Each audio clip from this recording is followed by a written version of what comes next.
me he presentado, mi nombre es José Palma, yo trabajo en la Universidad de Murcia, trabajo en el Grupo de Investigación de Inteligencia Artificial e Ingeniería del Conocimiento, que forma parte de un instituto de Tecnología de la Información y las Comunicaciones de la Universidad de Murcia, que básicamente pues somos los que hacemos inteligencia artificial, y después también hay gente que se dedica a cosas de comunicaciones, también infraestructuras Big Data, desde el punto tanto de vista de aplicación como servicios que aplicamos a la sociedad.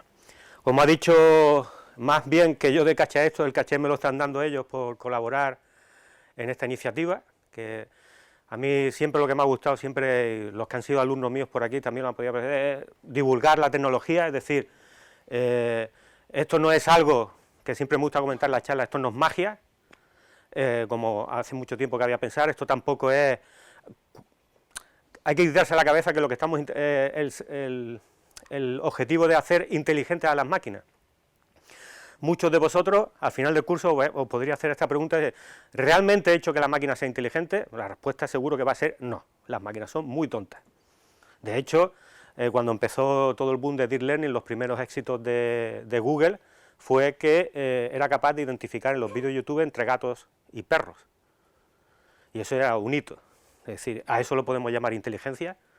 No. ¿De acuerdo? Y sobre todo muchas entrevistas que me hacen a mí en plan de divulgación se pone, ¿tenemos que tener que las máquinas se apoderen del mundo y hagan ese tipo de cosas? Pues ya veréis que con las herramientas que hay es prácticamente imposible.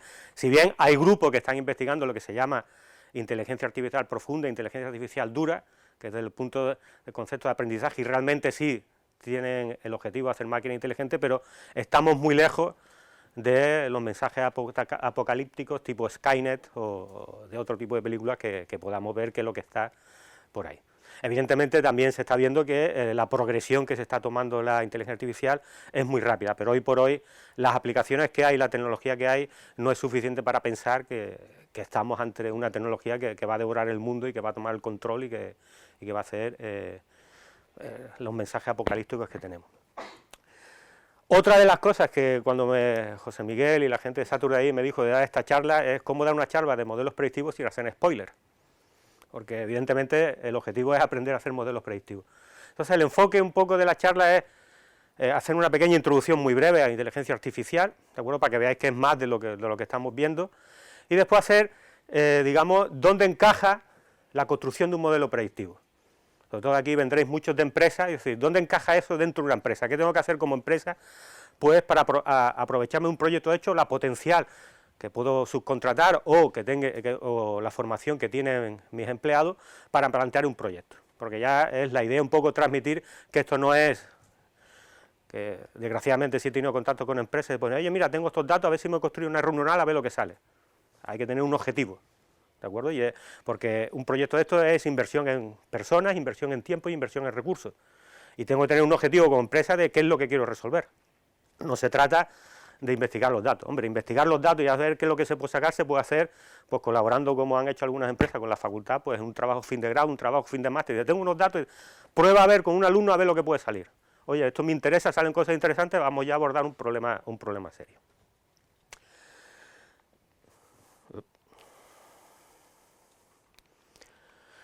Lo primero que debéis saber es que la inteligencia artificial no es una tecnología nueva, ni ha sido Google quien ha descubierto la inteligencia artificial. La inteligencia artificial es tan antigua como las ciencias de la computación. De hecho, ya Turing fue uno de los primeros que habló de la máquina pensante. ¿De acuerdo? Ahí tiene trabajo sobre el intento, una vez que se sabía que teníamos máquinas que eran capaces de ejecutar una serie de instrucciones con un programa almacenado, pues había mucha gente, y sobre todo gente que estudiaba en psicología cognitiva, que dijo, pues podemos replicar los procesos mentales dentro del ordenador y ver, realmente hacer máquinas pensantes. Y ese era el objetivo que empezó en la década de los 50. Entonces empezaron a aparecer los primeros programas que jugaban a las damas y primeros programas que jugaban al ajedrez. Algo muy simple. De hecho, hoy por hoy, por ejemplo, las damas sí es un problema resuelto desde el punto de vista de inteligencia artificial.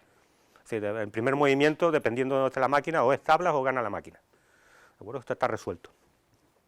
También es curioso ver, por ejemplo, el ajedrez, como desde el punto de vista nostálgico, pues soy viejo y sí he estudiado algunas cosas que ya casi no se ven, o por ejemplo, los primeros programas de ajedrez, que hay alguna tesis doctoral por ahí muy antigua, estaban hechos hasta en Fortran. ¿de acuerdo? A los que a lo mejor alguien no sabe ni de lo que estoy hablando, otros sabrán lo que es el Fortran, ¿de acuerdo? Aunque, hablando por ahí, por ejemplo, R, que es una de las cosas que utiliza para Data Science, tiene librerías todavía en Fortran y exige en algunos casos el compilador de Fortran para poder compilarle, ¿de acuerdo?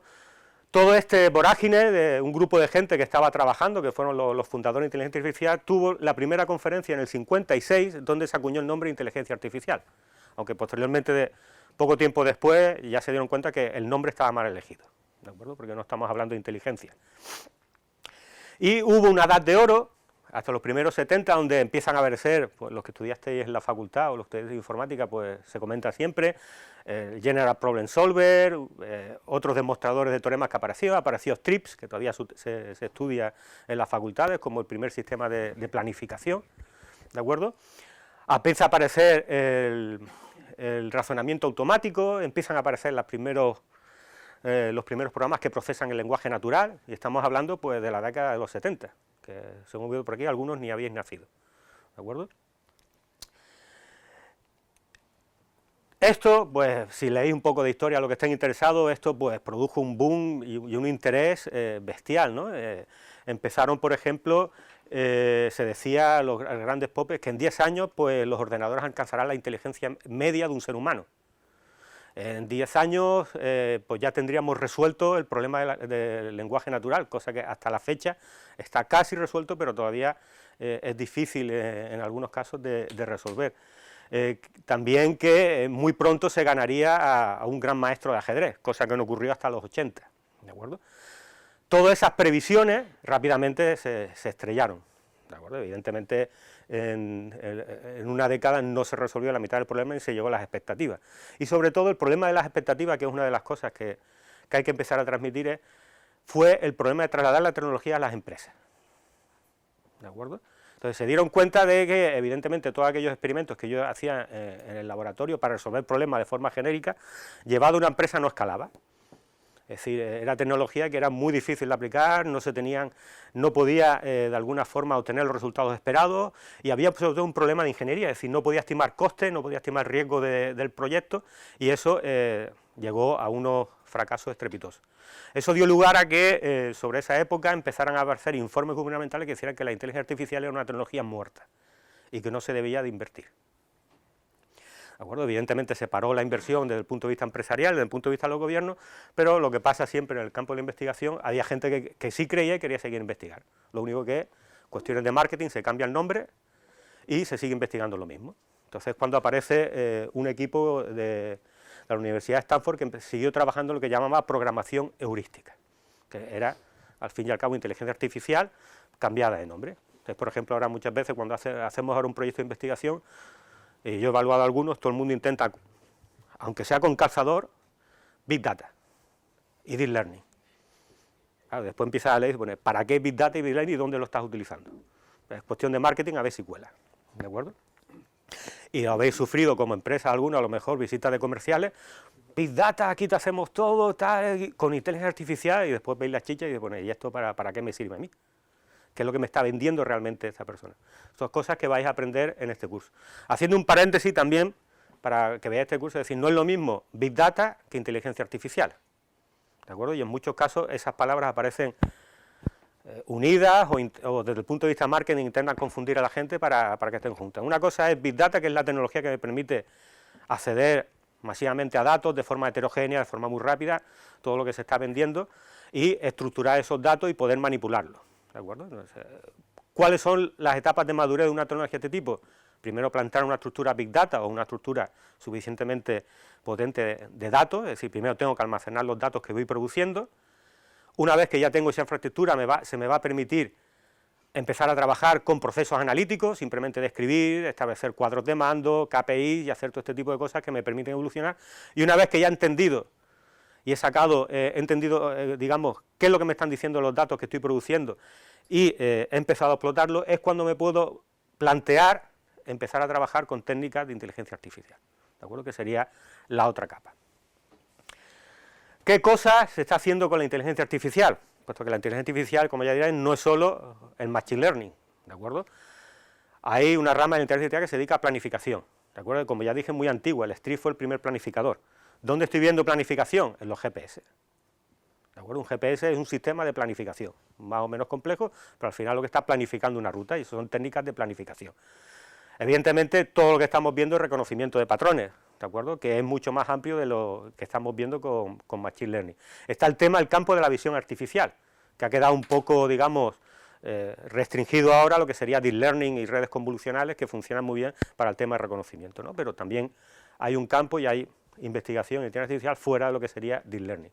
Evidentemente está el procesamiento del lenguaje natural y está en lo que llamamos sistemas basados en conocimiento, ¿de acuerdo? Que era, digamos, lo primero que después de esa crisis que os comenté, que es realmente lo que relanzó la inteligencia artificial, ¿no? Básicamente, para deciros, se dieron cuenta que no se pueden resolver problemas desde el punto de vista general y hubo investigadores que dijeron, pues bien, vamos a aproximar problemas muy concretos, es decir, donde se requiere el conocimiento experto de una persona, de un humano, para resolver problemas. Digo del conocimiento experto de un humano porque en aquella época, como podría imaginar, estamos hablando de los 70 y de los 80, infraestructura para almacenar data y datos no había, ¿de acuerdo? Entonces, si yo quería inyectar conocimiento o inteligencia en una máquina, lo que se hacía era, se extrae el conocimiento de la persona, se formalizaba y se introducía en una máquina y aquello empezaba a funcionar. Entonces empezaron a haber realmente soluciones bastante bonitas, incluso muy rentables. El caso paradigmático que se utiliza y que todavía se sigue estudiando es el que se considera casi el primer sistema basado en conocimiento, el sistema experto, que fue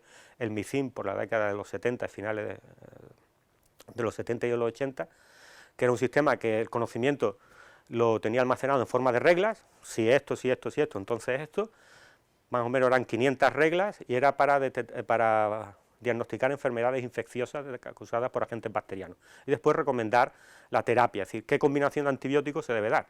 Eso que parece algo simple, ahora hay mucho dinero que se está invirtiendo en ese tipo de problemas, el problema de la administración de antibióticos y resistencia, y evitar la resistencia de los antibióticos, que se creen resistencia. De hecho, mi grupo ha desarrollado una aplicación que prácticamente, no sé si se ha firmado ya o se va a firmar dentro de poco, la ha comprado el Servicio Universal de Salud para todos los hospitales y está ahora mismo en 8 hospitales a nivel nacional en estado de pruebas por la Agencia Nacional encargada de los medicamentos. Y de hecho, eso nos está sirviendo para hacer investigación y aplicar Machine Learning a los datos que se van generando para crear valor en la herramienta. ¿De acuerdo?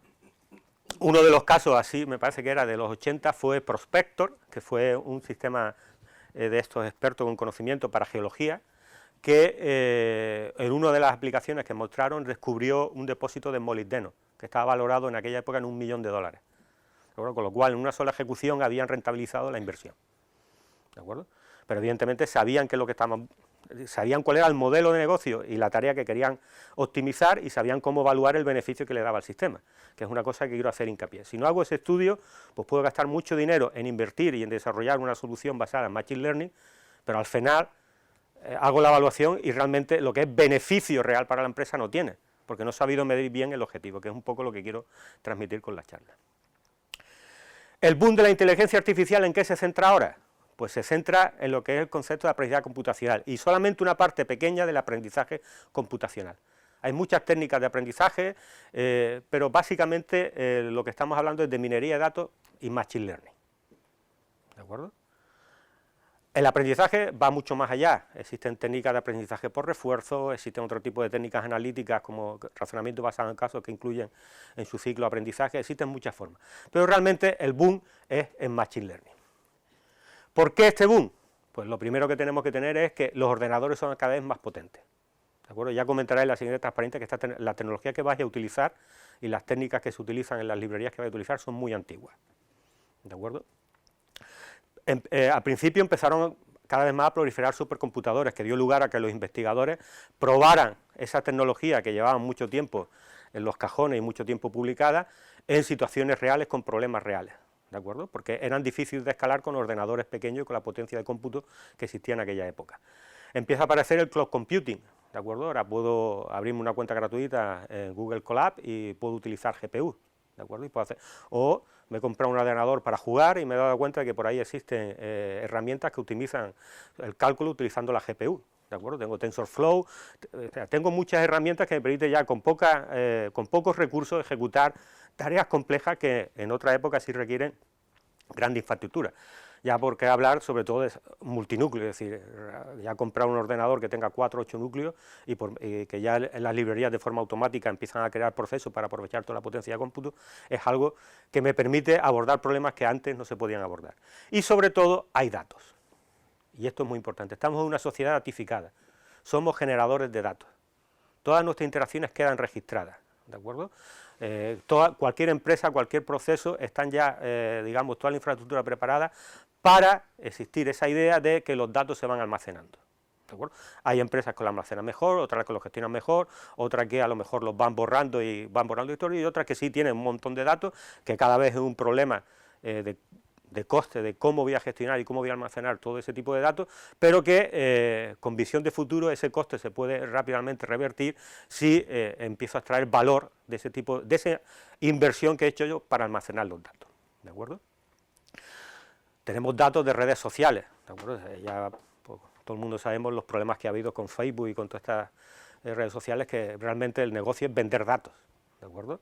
Ya lo último que tenemos es lo que ha forzado el gobierno a comprar los datos de las empresas de telefonía sobre nuestra geolocalización y movimiento. Si bien te dicen que es anonimizado y qué tal, pero están sacando las empresas negocios, vendiéndole al gobierno ese tipo de datos para que ellos hagan sus estudios de línea. Es decir, cuando ahí aparecen otros problemas que se están estudiando desde el punto de vista legal, cuando nosotros somos los productores de los datos. O sea, le estamos pagando a una empresa porque nos deja utilizar su infraestructura, estamos generando datos y esos datos, pues, digamos, lo estamos haciendo gratuitamente, ¿de acuerdo? De hecho, ya estos debates se están llevando incluso al campo de la salud, es decir, ya hay empresas que sí se pueden ayudar a hacer modelos predictivos, a hacer análisis de datos con los datos que se generan los servicios de salud, pero desde el punto de vista legal, aunque esto está muy nebuloso, es decir, los datos pertenecen al paciente, es decir, si un servicio está sacando beneficio de ese tipo de datos que yo estoy generando, en algo me tiene que revertir. Evidentemente, si hablas con esto con responsables, te dirán, hombre, revierten que estoy mejorando la calidad para atenderte, ¿de acuerdo? Pero todo eso está hay que hablarlo. Ahí, sobre todo, bases de datos, es decir, eso ya todo el mundo, los que tengáis empresas, pues tenemos un montón de datos almacenados en bases de datos, y ya sobre todo que están estructurados y de alguna forma están filtrados y proporcionados con una garantía de cierta calidad. También ya podemos incluir en todos estos procesos de aprendizaje y en todos estos datos que puedo utilizar como fuente, imágenes, vídeos, texto, es decir, ahora, digamos, con el avance de Deep Learning, el procesamiento del lenguaje natural sí ha avanzado bastante, y analizar textos es una tarea que evidentemente os podrán enseñar aquí, que con Deep Learning con poco esfuerzo puedo hacer algo vistoso. ¿De acuerdo? Otro problema es que cuando quiera ya abordar un problema más complejo, ¿no? Pero que las herramientas están ahí. Y sobre todo, como ya hemos dicho, tenemos tecnología para tratar eso. Es decir, tenemos la tecnología de Big Data que sí me permite hacer todo ese tipo de integración.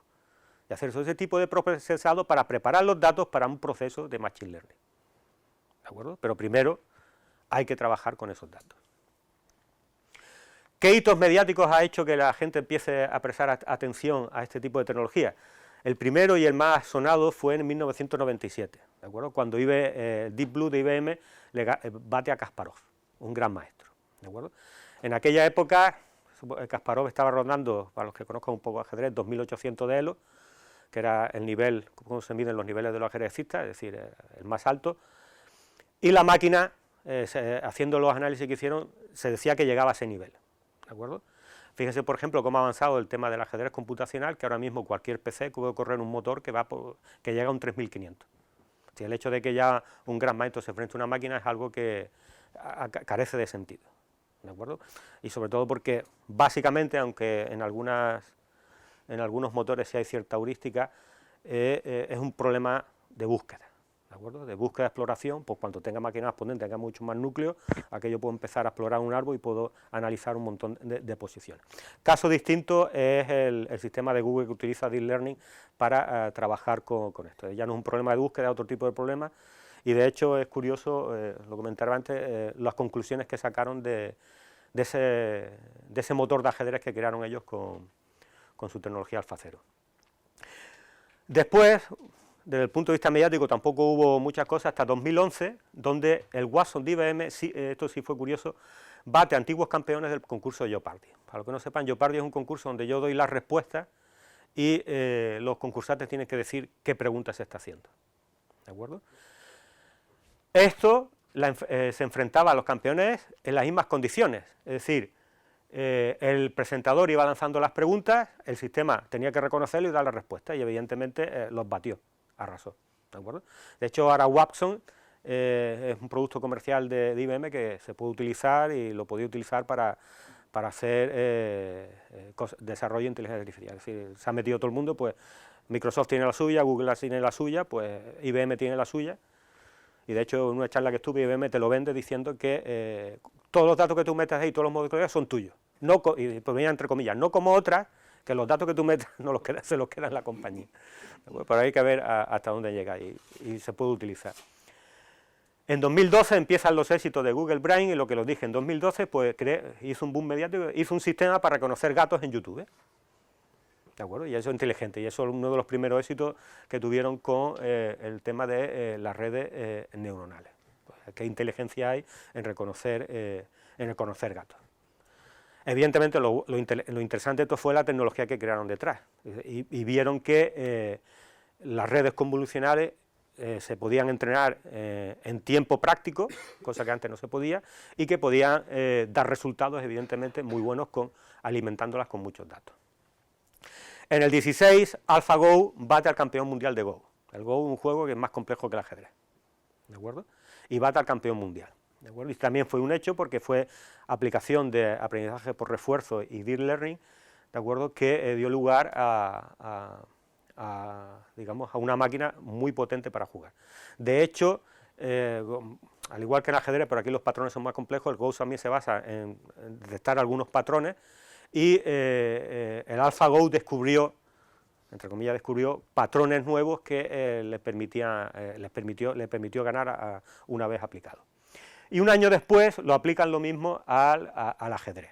De hecho, fue muy famoso, fue sobre todo en diciembre de 2017, y fue cuando AlphaZero, la versión de ajedrez, bate a Stockfish. Stockfish, para que lo sepáis, es la máquina que en el Campeonato Mundial de Ajedrez que se celebra todo el año entre motores, es prácticamente el que siempre gana. ¿De acuerdo? Y además son software libre y se puede utilizar. Y lo curioso de estos análisis hechos por grandes maestros del ajedrez, decían que hasta el momento había dos formas de jugar: la humana, que era la que utilizaban los grandes maestros y ese tipo de análisis, y la máquina. Muchas veces veis análisis que se hacen de partidas de esto y se pone, este movimiento es un movimiento de máquina, es decir, no es humano, ¿de acuerdo? Porque una máquina está explorando 30, 40 niveles de profundidad en jugadas, y puede llegar a conclusiones que un humano no va a llegar, ¿de acuerdo? Sobre todo que el humano se basa en conceptos un poco más estratégicos, ¿de acuerdo?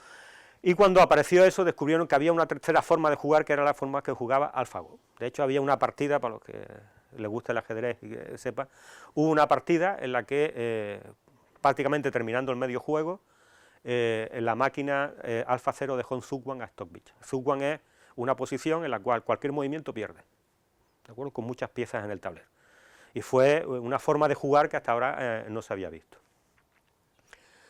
¿De acuerdo? Y a partir de ahí, pues ya habéis escuchado, pues siempre aparecen, en la prensa se han seguido apareciendo muchos hechos mediáticos, ¿de acuerdo? No han sido tan mediáticos los verdaderos, digamos, avances, a raíz de que también muchos se deben a este tipo de hitos y de este tipo de trabajo que había detrás, como ya sistemas sobre todo que son capaces de diagnosticar a través de radiografía. Hay también por ahí que se comentaba un sistema que era capaz de detectar problemas oculares con mucha más precisión de que cualquier médico, ¿de acuerdo? Pero que ahí ya tenemos otro problema de cómo aplicar el sistema. Eso, por ejemplo, ya se vio en los 70 con el sistema que os dije que diagnosticaba enfermedades bacterianas, el origen de la enfermedad, y diagnosticaba la terapia. En una evaluación que hicieron, demostraron que el sistema era mucho más eficiente que el mayor experto del Departamento de Enfermedades Infecciosas. Pero el sistema nunca llegó a funcionar, desde el punto de vista real, se quedó como una prueba de laboratorio. ¿Por qué no llegó a funcionar desde el punto de vista real? Pues hay que situarse en esa década de los 70, aunque estuvimos hablando de un hospital como el Hospital Universitario de Stanford. Es decir, si había un ordenador, el ordenador estaba en el sótano, en en una casa y no estaba conectado, ¿sí? Y cada vez que yo quisiera meter un dato para que fuera, era el médico en que una terminal en fósforo verde, aquellos que lo recuerden y lo que hayan visto, pues había que estar tecleando toda la información, aunque aquello tenía una interfaz, reconocía parte del lenguaje natural, era una virguería, pero... Y hoy también no le vas a decir a un médico, oye, teclea las cosas en el ordenador. ¿Ahora qué pasa? Es decir, ahora sí se hubiera puesto en práctica, no como diagnosticador final, sino como ayuda a la decisión, ¿de acuerdo? Porque no se puede permitir que una máquina, hoy por hoy, desde el punto de vista legal, nadie se arriesga que una máquina tome una decisión sobre un tratamiento o un diagnóstico, ¿de acuerdo? Pero hoy es sencillo conectarse a toda la infraestructura en la que han invertido los gobiernos para tener historias clínicas electrónicas, poder acceder a cualquier información del paciente de cualquier lugar, y ahora, pues evidentemente eso se hace mucho más fácil. Pero en aquella época no había logística como para hacer eso, ¿de acuerdo? Y hoy, pues desde el punto de vista, también ya tenemos toda esa logística hecha y hay sistemas muy potentes que utilizan inteligencia artificial, por ejemplo, en el campo de la salud. Y como ya he dicho, ahí el problema está que generalmente se venden como asistentes, no como diagnosticadores finales, aunque sean mucho más eficientes que en algunos casos que los humanos, ¿de acuerdo? Sobre todo desde el punto de vista psicológico, no se cansan, como ocurre con el problema del ajedrez, es decir, una máquina no se cansa, digamos, es mucho más racional, ¿de acuerdo? Una de las cosas, la primera partida que perdió Kasparov fue que en un momento la máquina hace un movimiento de torre, ¿de acuerdo? Y Kasparov no le supo encontrar el sentido al movimiento. Dijo, joder, yo que pienso 18, 20, 25 jugadas adelante, no veo la razón de este movimiento. Se puso nervioso, una máquina no se pone nerviosa. Y a partir de ahí pues fue encadenando fallos, ¿de acuerdo? Después se descubrió que evidentemente la máquina llegaba a un punto en que si encontraba que varias posiciones o un punto de vista de bloqueo en el cual tenía varios movimientos que fuesen posibles o que tuviese muchas posibilidades y ninguna mejor que otra, hacía un movimiento al azar. Pues la máquina hizo un movimiento al azar, el otro se ofuscó porque no encontraba razón de ese movimiento y a partir de ahí encadenó fallos y con mínimas ventajas, pues la máquina ganó, ¿de acuerdo? Es decir, eso no a un humano sí le pasa, pero a una máquina no, ¿de acuerdo? Bueno, si le pasa a una máquina es porque la ha entrenado a que se ponga nerviosa, ¿de acuerdo? Que eso hay otro campo en el que hemos empezado a hacer cosas, que es la computación afectiva, pero no se trata de hacer que las computadoras sientan, sino que reconozcan emociones, ¿de acuerdo? Ahí, por ejemplo, se lo digo a los alumnos, que de hecho tengo un alumno que está trabajando en intentar meter en algún juego de tipo Doom o de esto, meter el estrés, ¿de acuerdo? Es decir, desde el punto de vista gracioso, la clave es que si yo detecto una persona empieza a estar estresada, en el punto de vista real, por ejemplo, apuntar ya no es igual, es decir, te está pulsando, tiene las pulsaciones muy altas y ya empieza a fallar, pues incluir ese tipo de cosas dentro del juego, ¿de acuerdo? O hay grandes empresas que están investigando en computación afectiva y ver formas de detectar emociones que se pueden detectar, pero ver eso, hacerlo desde el punto de vista práctico para hacerlo en un videojuego. Pues, por ejemplo, si mi objetivo es que tú estás en un juego donde estás interviniendo o estás conversando con personajes y el objetivo de la máquina es que converses con este personaje y te cabrees, entonces que haya un feedback y que realmente la máquina detecte, oye, he conseguido el objetivo de cabrearte, si no, pues más leña, ¿de acuerdo? Y trabajar con ese tipo de cosas. Y hay un campo porque se dedican a trabajar con el tema de las emociones. Entrando en materia, de todo esto, ¿qué es el Machine Learning? Pues simplemente es una pequeña disciplina dentro de la inteligencia artificial. Actualmente prácticamente todo el mundo de inteligencia artificial está trabajando en esto, de alguna u otra manera, que es, lo único que hace es extraer conocimiento, desde el punto de vista patrones, a partir de una serie de observaciones. ¿De acuerdo? Ya os dije que antiguamente no había datos, se extraía el conocimiento de los humanos, se modelaba y se inyectaba en la máquina. Y se hacían máquinas que manipulaban conocimiento. A medida que voy disponiendo datos, la idea, como siempre, es, pues, desde un punto de vista, quitarme el factor humano, que lo puedo hacer de una manera, y de otra forma, como yo le comento a mis alumnos, es un punto, digamos, el objetivo final de la informática, o cómo evoluciona la informática. Es decir, los informáticos en sí, entre comillas, somos muy vagos. Lo que queremos es hacer programas y aplicaciones que nos resuelvan problemas, y aunque me cueste un montón durante un tiempo, yo sé que lo que voy a hacer, pues, ya tengo la máquina hecho churro y va a seguir resolviendo esos problemas y ya no me voy a tener que preocupar más, ¿no? Entonces, pues la idea es, si me quito el problema del humano, el problema de extraerle el conocimiento al humano, que es un problema muy complicado, ¿de acuerdo? Incluso muy propenso a errores, pues la única fuente que tengo de conocimiento son los datos. Pues yo le enseño a una máquina a través de los datos, creo procesos automáticos que desde el punto de vista de programación tampoco requieren mucho esfuerzo, y dejo que la máquina aprenda de forma autónoma, con lo cual ya me evito un problema, ¿de acuerdo? Y ese fue el objetivo que empezó, como empezó la minería. Evidentemente, al principio, el origen de la historia de todo el Machine Learning, el objetivo era que la máquina realmente aprendía conocimientos abstractos. Es decir, pues ahora muchos de ustedes conoceréis lo que es un árbol de decisión, tal, pues si cogéis los primeros libros de esto cuando hablamos, pues no, es que la máquina aprendió el concepto de mesa porque sabe diferenciar mesas. Estamos muy lejos de que la máquina sepa lo que es una mesa. La máquina sabe que hay algo que tiene unas características que yo le he dicho que esa característica es mesa. Pero si yo le digo que esa misma característica, la etiqueta es manzana, me va a seguir detectando mesa y va a decir que son manzanas. ¿De acuerdo? Desde el punto de vista filosófico y cognitivo estamos muy lejos de que realmente el concepto de que la máquina realmente aprenda los conceptos y sea capaz de utilizar esos conceptos. Como ya dije, la idea es traer ese conocimiento sin necesidad de programar. ¿De acuerdo? Evidentemente requiere un mínimo de programación, que es cómo especifico yo el proceso. Es decir, porque al fin y al cabo, si estoy hablando de conocimiento y patrones, necesito alguna forma de representar esos patrones. ¿De acuerdo? Y dependiendo cómo lo quiera representar y para qué lo quiera, pues tengo unas técnicas y tengo otras. ¿De acuerdo? Que ese es el concepto. Entonces, yo ya tengo esas técnicas, lo único que tengo que programar el experimento para buscar ese objetivo. Y al final, como veréis en la mayor parte de las herramientas, el problema de buscar patrón o buscar conocimiento, o buscar la hipótesis que de alguna forma represente o me permita un problema de clasificación, pues hacer esa clasificación, es una búsqueda entre todas las posibles soluciones o formas de resolver ese problema de clasificación. Y al final, prácticamente muchos problemas en inteligencia artificial son problemas de búsqueda. ¿No? Lo que pasa es que la búsqueda es muy compleja. ¿De acuerdo? Si yo tengo un montón de características de un paciente, de pruebas de laboratorio y lo que quiero es detectar una enfermedad, pues ver cuál es la combinación de atributos y valores que me pueden llevar a tomar esa decisión es un problema de lo que llamamos NP complejo, de ese problema muy difícil de resolver, que no se pueden resolver en tiempo exponencial, ¿de acuerdo? Porque existen muchas posibilidades de búsqueda. La inteligencia artificial, ¿qué es lo que hace? Es decir, utilizar de alguna forma ciertas heurísticas, ciertas experiencias o ciertas intuiciones, que evidentemente después se demuestran, se pueden demostrar matemáticamente, hay que demostrar matemáticamente que van hacia la solución correcta, convergen, son más rápidas y se pueden hacer, ¿de acuerdo? Que me reducen esa búsqueda en el espacio, optimizan la búsqueda hacia el espacio, ¿de acuerdo? ¿A costa de qué? De no encontrar la solución exacta. Todas las soluciones que estamos encontrando con Machine Learning son soluciones aproximadas, ¿de acuerdo? Porque de alguna forma he tenido que reducir cómo hacer esa búsqueda para hacer esa búsqueda, digamos, eficiente, es decir, esa búsqueda sea práctica.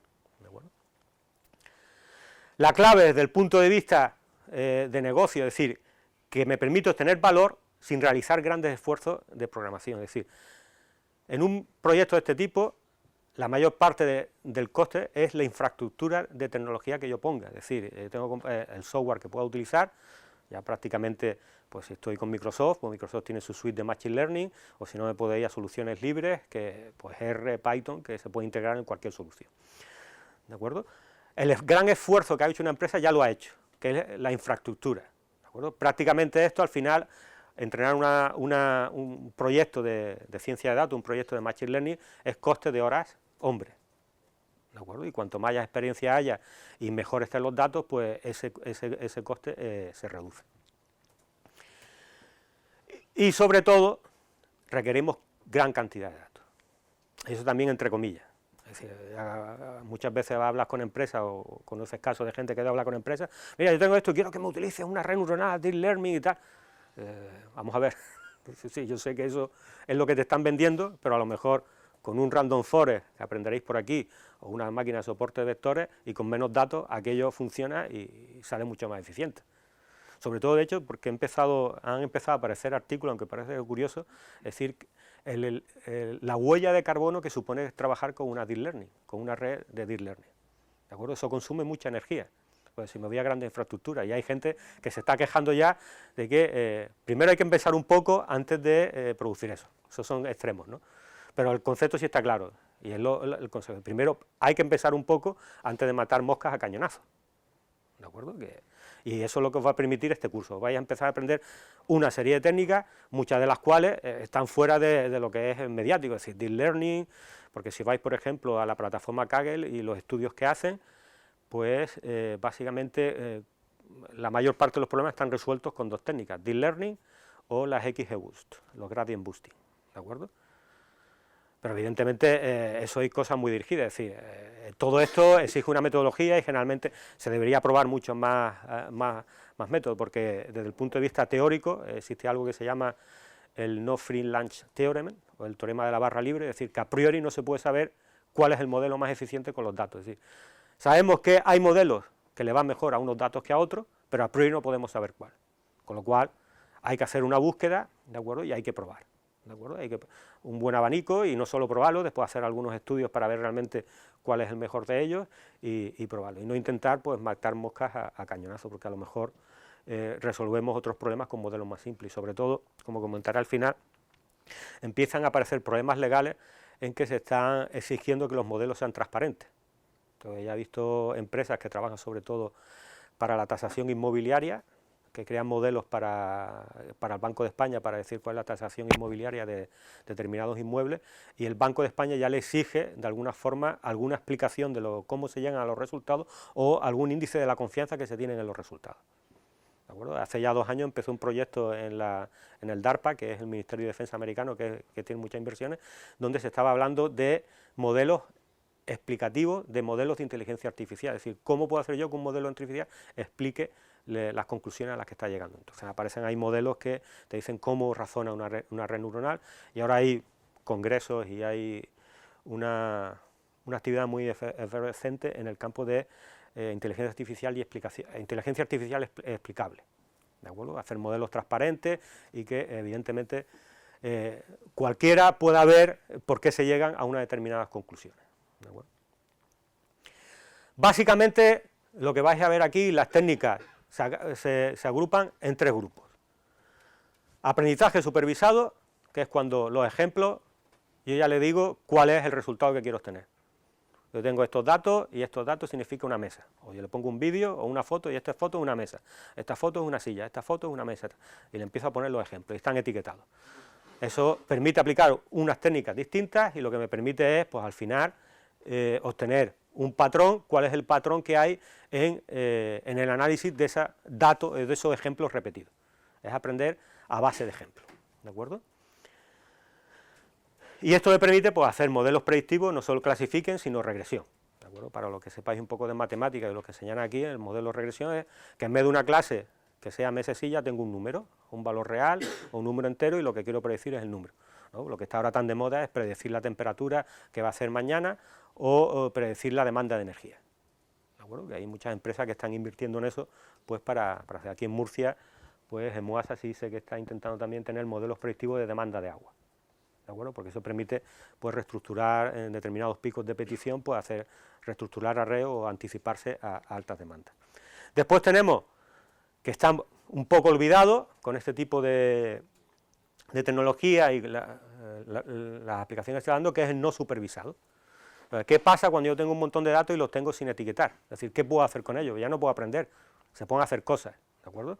Y se puede ver cuáles son los patrones naturales que crean los datos, ¿de acuerdo? Y la idea es, por ejemplo, lo único que podemos hacer son grupos, buscar esos grupos, y yo le doy un poco, después de esos grupos, cuando los veo, yo digo qué significan los grupos desde el punto de vista de la aplicación que estamos teniendo, ¿de acuerdo? Que son todas las técnicas de clustering, ¿de acuerdo? Esto es importante, por ejemplo, se suele aplicar mucho a las empresas que manejan muchos clientes, por ejemplo, tipo bancos o cualquier empresa que tenga muchos clientes. Lo que puede hacer, generalmente se hace, es un clustering de los clientes en función de determinadas características, busco esos grupos y después lo que hago es investigar en esos grupos cómo puedo enfocar campañas de marketing para que sean más efectivas.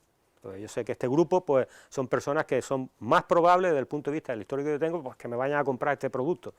Pum, allí que ataco, ¿de acuerdo? Y me permiten hacer, y hay muchas técnicas que me permiten hacer este tipo de cosas.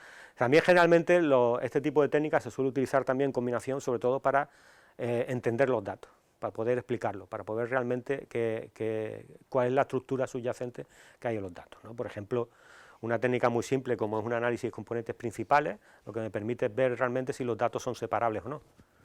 Es decir, cuanto más separables sean, más fácil será la tarea de clasificación, ¿de acuerdo? Son pasos que puedo hacer previos para ver la complejidad del problema, ¿de acuerdo? Y saber cómo atacarlo.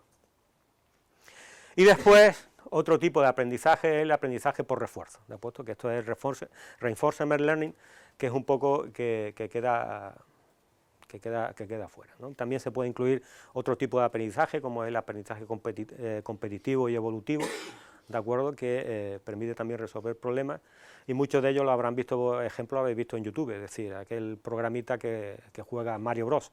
Y pasa el nivel, ¿de acuerdo? Pues eso al final, ¿qué es? Es una red neuronal, lo que pasa es que está enseñada por aprendizaje por refuerzo, ¿de acuerdo?, donde yo voy haciendo pruebas, ahora este movimiento va bien, pues la red sigue funcionando, que llega un momento que falla, pues pego una torta al sistema y digo, oye, corrígete, se corrige y va adelante, ¿de acuerdo?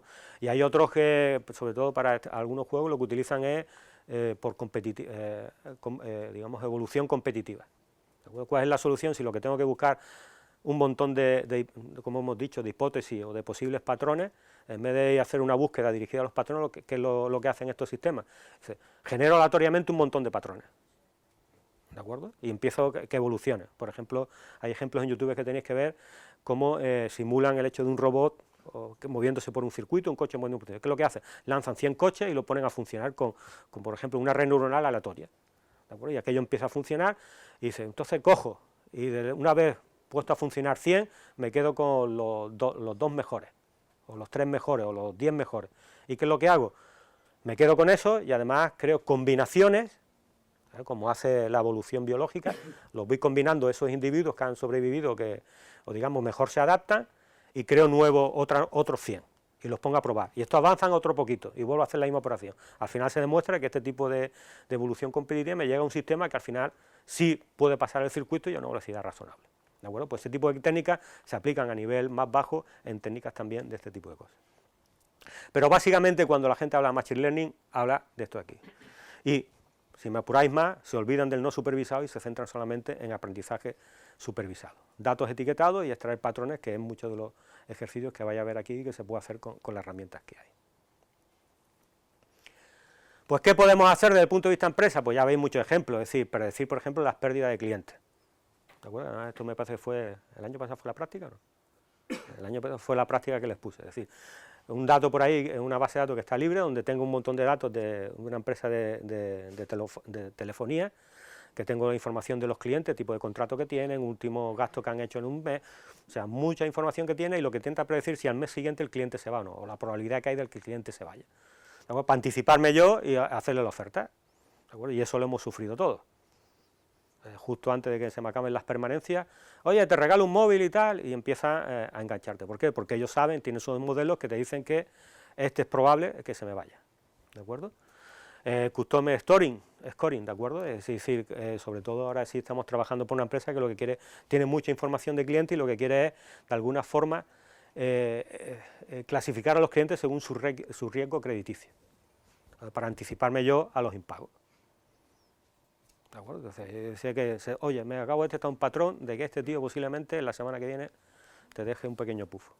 Pues ya pongo yo el departamento de cuestión de entrada, oye, mira, empieza tal, o reducir el crédito que pueden tener, aumentar las pólizas de seguro, hacer mucho tipo de cosas. Y la empresa, una de las cosas que les dije es que lo primero que tienen que ver es realmente después cómo van a medir que el sistema funciona o no. O sea, que me digan después cuáles son los parámetros que van a utilizar desde el punto de vista de negocio, si eso funciona o no funciona. Porque desde el punto de vista de Machine Learning yo le puedo decir, pues esto tiene un 90% de precisión. Una cosa es que tenga el 90% de precisión que me da la máquina, y otra cosa es eso, cuando lo ponga yo en producción, eso sea de beneficios a la empresa, o reduzca las pérdidas. ¿De acuerdo? Puedo permitir, como ya hemos dicho, decisiones de los clientes, anticiparme. ¿De acuerdo? En la industria, pues mantenimiento predictivo, predicción del consumo energético, predicción de roturas de stock, se pueden hacer muchos tipos de aplicaciones.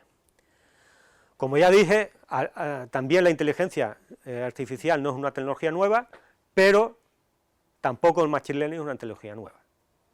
¿De acuerdo? Vais a empezar a utilizar y tú dices, aquí voy a ver lo último de lo último. ¿De acuerdo? Los que llevamos en inteligencia artificial mucho tiempo y somos viejos ya, pues nos reímos de lo último de lo último. ¿De acuerdo? Porque la mayor parte de las técnicas son de los 80 y los 90.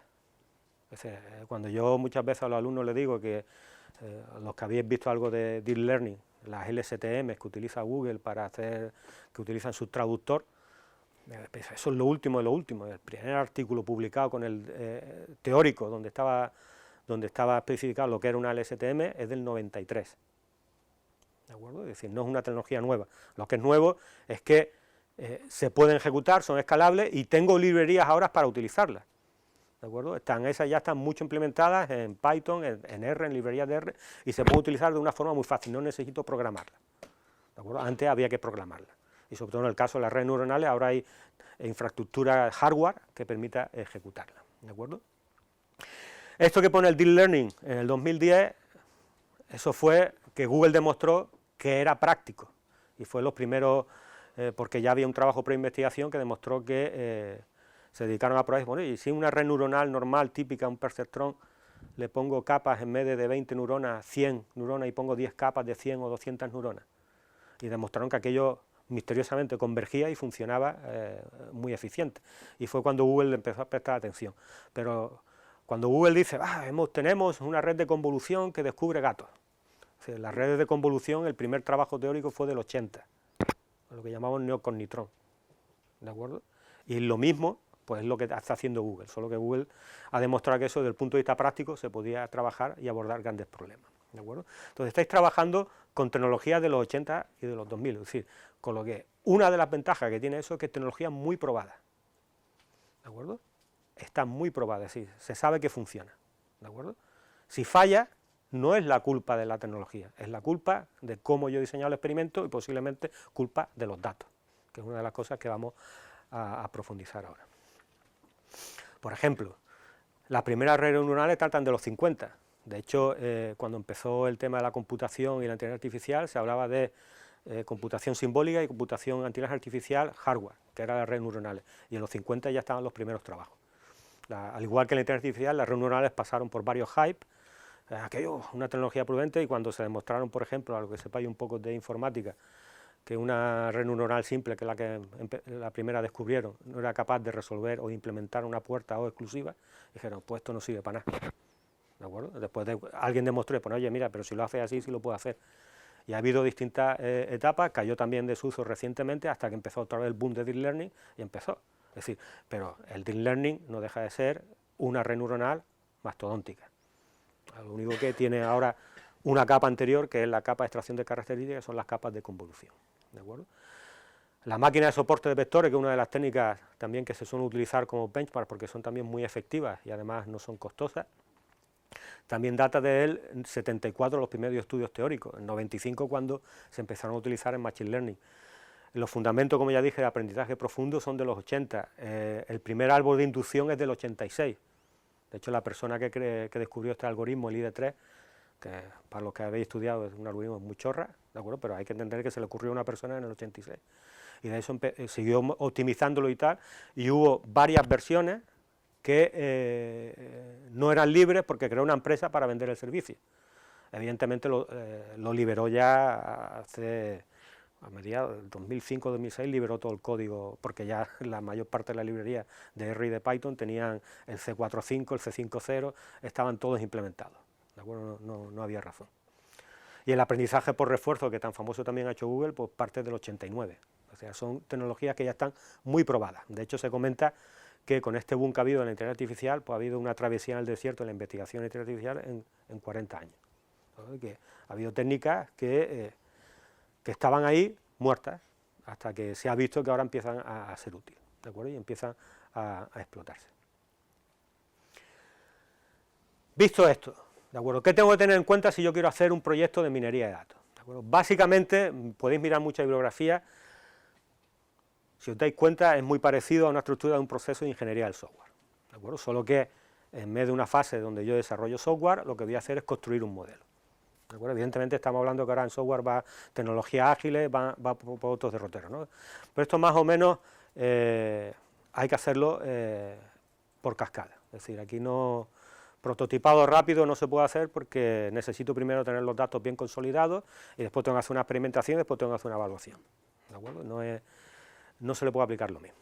Pues básicamente lo primero es definir un problema, esto que es obvio y típico es algo porque muchas empresas todavía no son conscientes. O sea, tengo que definir el problema, es decir, tengo que ver si realmente el problema que tengo se resuelve con inteligencia artificial o se resuelve mediante otra forma, porque a lo mejor es simplemente un proceso de que yo me defino en mi KPI un cuadro de mando y a lo mejor con eso tengo resuelto el problema, y no necesito meterme en estos fregados, formar a alguien o contratar a alguien para que me lo haga, ¿de acuerdo? Después tengo que identificar datos, ¿de acuerdo? ¿Dónde están los datos que me permiten resolver el problema? Eso realmente, otra vez, eso no lo sabe el ingeniero de datos, eso lo sabe el departamento de marketing, el especialista en clientes, lo que queramos, pero ya tengo que todavía mirando gente de un negocio.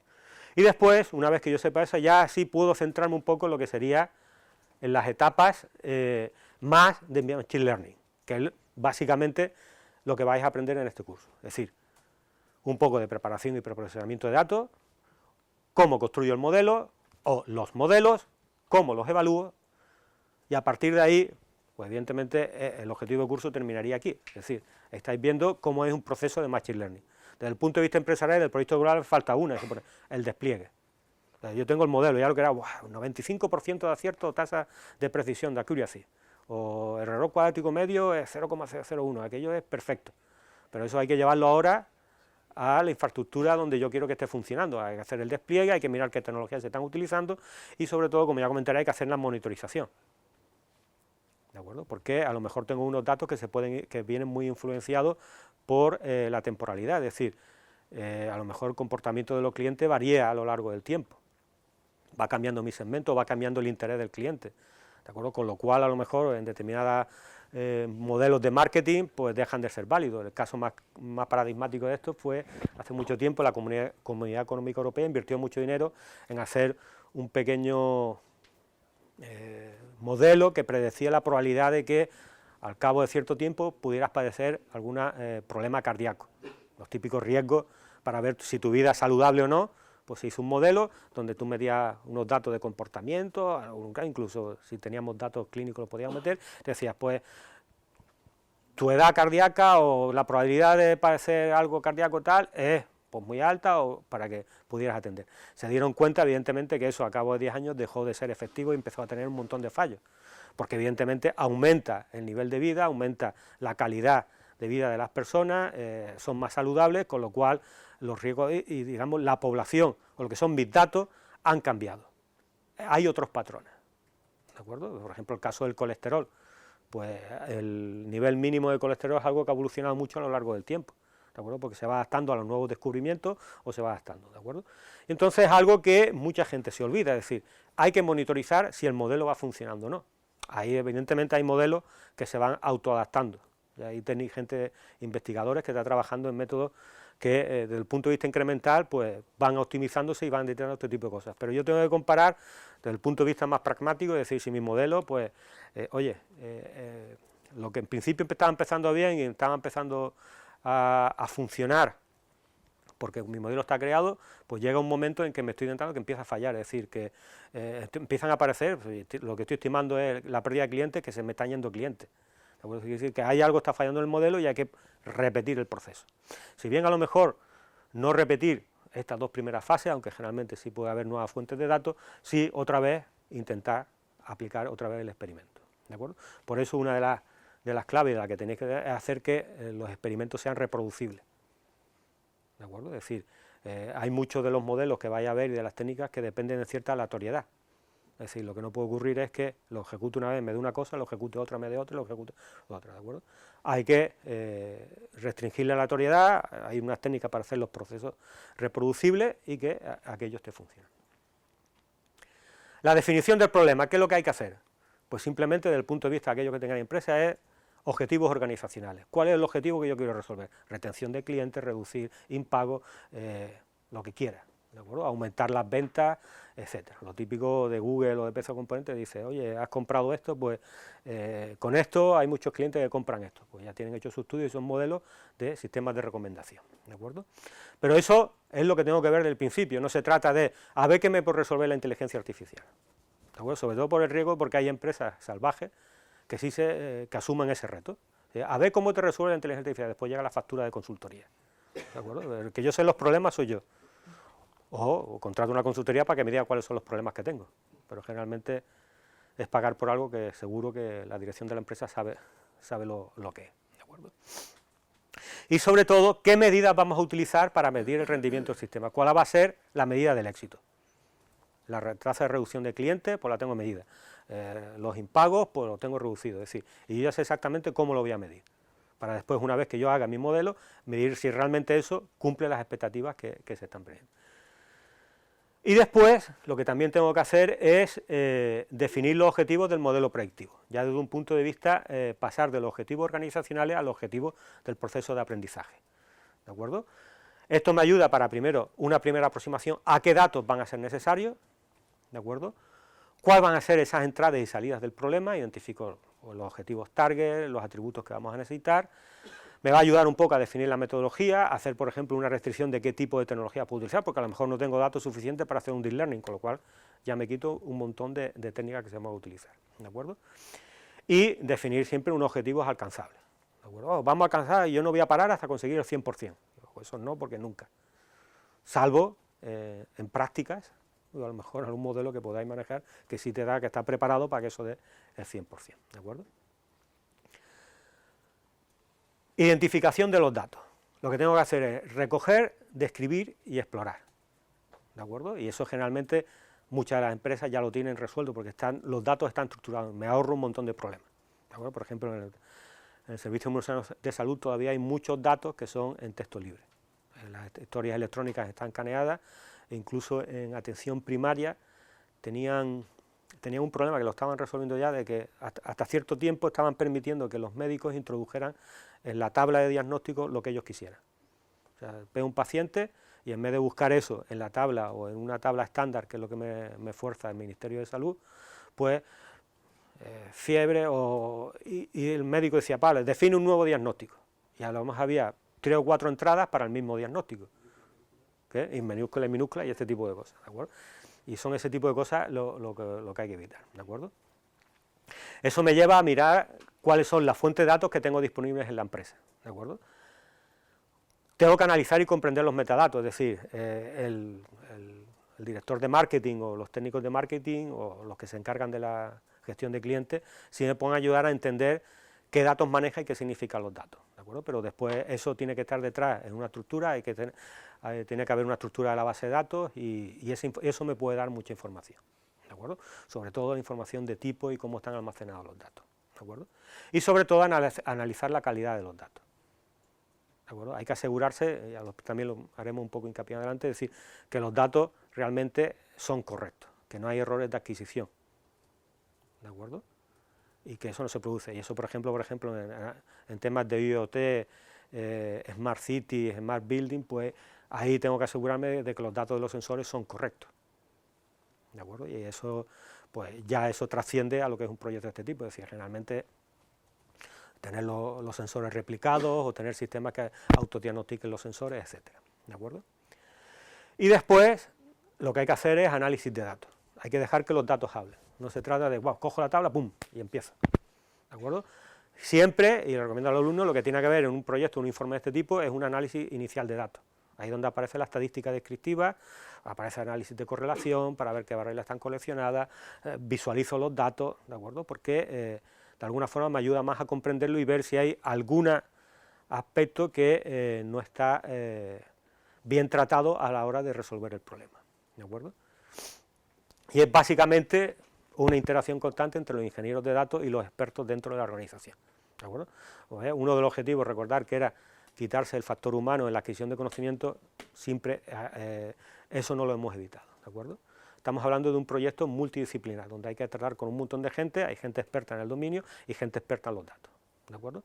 Pero ese intercambio de información es el útil, porque a lo mejor de este tipo de reuniones da algunas claves donde hay datos que son necesarios y no están recogidos, lo cual implica que hay una modificación a nivel estratégico de la empresa, donde hay que modificar los sistemas, porque ahora hay que recoger esos datos, ¿de acuerdo? Por ejemplo, pues todos mis comerciales, pues hay un campo más que hay que rellenar, ¿de acuerdo? Porque es un dato necesario. O establezco técnicas algorítmicas o técnicas de procesado de datos para obtener esos datos de donde están almacenados, ¿de acuerdo? Una vez que ya he identificado es cuando entro ya directamente a trabajar los datos, ¿de acuerdo? Y lo primero que tengo que hacer es construir un modelo de datos para la fase de desarrollo, es decir, es lo que vulgarmente yo le digo a mi alumno, es una data minable, es una tabla minable, es decir, datos preparados ya para que directamente aquello yo lo lea en Python, lo lea en R y pueda directamente aplicarle técnicas, ¿de acuerdo? Y eso implica que esos datos tienen que ser traídos de los data warehouse o las bases de datos que actualmente maneja la empresa, ¿de acuerdo? Pues para eso hay que hacer integrar datos, hay que limpiar datos, mirar datos ausentes, es decir, hay que hacer un proceso que es engorroso, ¿de acuerdo? Y de hecho es la parte más costosa de un proceso de Machine Learning, ¿sí? Porque ya veréis cuando explique las herramientas, y ya conocéis las herramientas y conocer un poco la teoría muy light de lo que hay detrás, ¿de acuerdo? Es un proceso simple, ¿de acuerdo? Y eso va más o menos dirigido, es decir, el éxito de eso depende de cómo estén los datos, y por lo tanto la mayor parte del trabajo es manipulación de datos, y lo que hayáis hecho ya algún proyecto real, os dais cuenta que eso es lo más engorroso, y es el factor clave para el desarrollo de un proyecto. Se pueden empezar a crear esos atributos derivados, ¿de acuerdo? Que todo esto simplemente es procesado a través de bases de datos, ¿de acuerdo? Ahora con las ETL también se me permite hacer algoritmos automáticos de extracción de datos y facilita mucho este tipo de fases, ¿de acuerdo?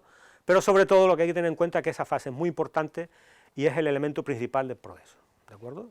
El modelo va a ser tan bueno como sean los datos y tan malo como sean los datos, ¿de acuerdo? Si quiero aprender de los datos tienen que ser los más limpios posibles y los más claros posibles y lo más fidedignos a la realidad, ¿de acuerdo? Es lo mismo, es decir, si yo estoy enseñando a nivel de la ESO por una asignatura de física, es decir, si cojo un libro donde los teoremas están mal y los problemas están mal, la gente no va a aprender, ¿de acuerdo? Aquí ocurre lo mismo, si aprendo de los datos tienen que estar correctamente generados, ¿de acuerdo? Y estar asegurado durante todo el proceso de que la calidad de los datos es óptima, porque estamos reflejando los patrones que hay en los datos, ¿de acuerdo?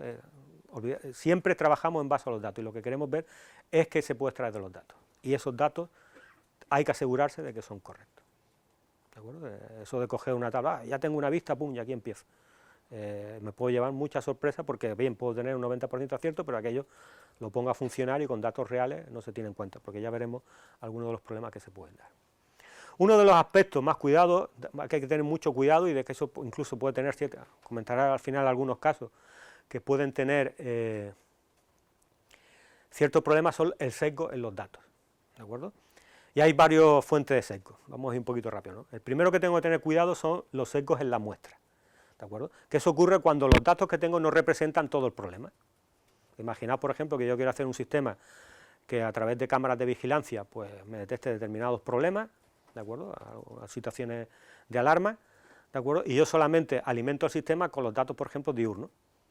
O sea, evidentemente el sistema va a comportar con los datos diurnos, pero cuando lleve ese modo de operación y lo lleve a modo nocturno, el sistema va a fallar, porque no está entrenado para aprender de esos datos, porque yo no le he dado esos ejemplos, ¿de acuerdo? Lo mismo que los coches autónomos, el mismo decir, para que un coche autónomo funcione, funciona de día y de noche, con lo cual si está aprendiendo a base de datos y de experiencia, pues tengo que dar datos de conducción diurno y datos de conducción nocturno, para que pueda enfrentarse a cualquier situación, ¿de acuerdo? Y pueda reconocer patrones en ambos modos de operación, ¿de acuerdo? Pues eso también lo tengo que tener en cuenta en mi proceso, ¿de acuerdo? Es decir, si estoy tratando con clientes, no solo meterles clientes de un tipo, ¿de acuerdo? Hay que buscar una muestra equilibrada y representativa del problema que quiero resolver, que incluya un amplio abanico de posibles casos de uso, ¿de acuerdo? Pues básicamente es cubrir los casos en los que puede ser expuesto el sistema y examinar sobre todo el dominio de los atributos. Ahí veo, por eso he dicho que hay que analizar los metadatos, ¿de acuerdo? Cuál es el dominio y el rango de los atributos y buscar una muestra equilibrada en el rango, en el que aparezcan todos los posibles valores.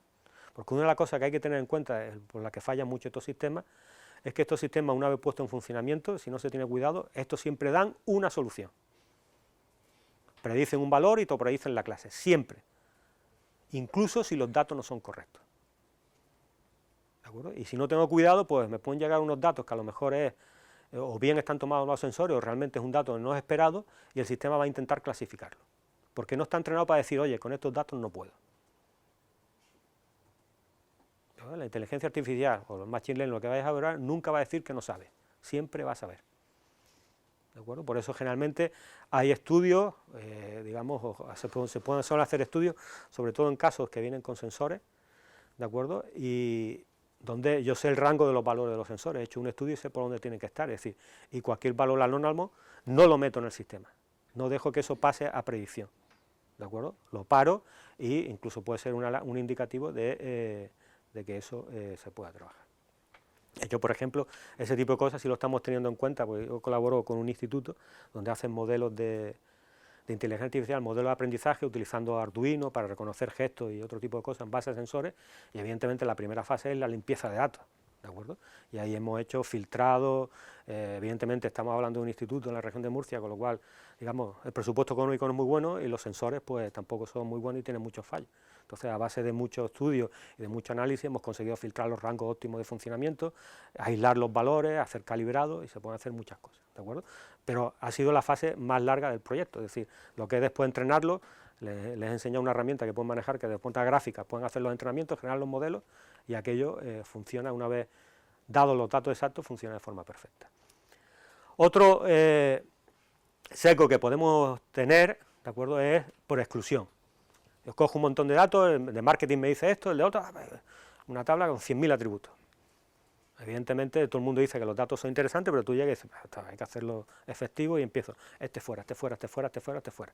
Si hago eso indiscriminadamente, puedo eliminar un atributo que es relevante, ¿de acuerdo? Y eso no se puede hacer de forma indiscriminada, ¿de acuerdo?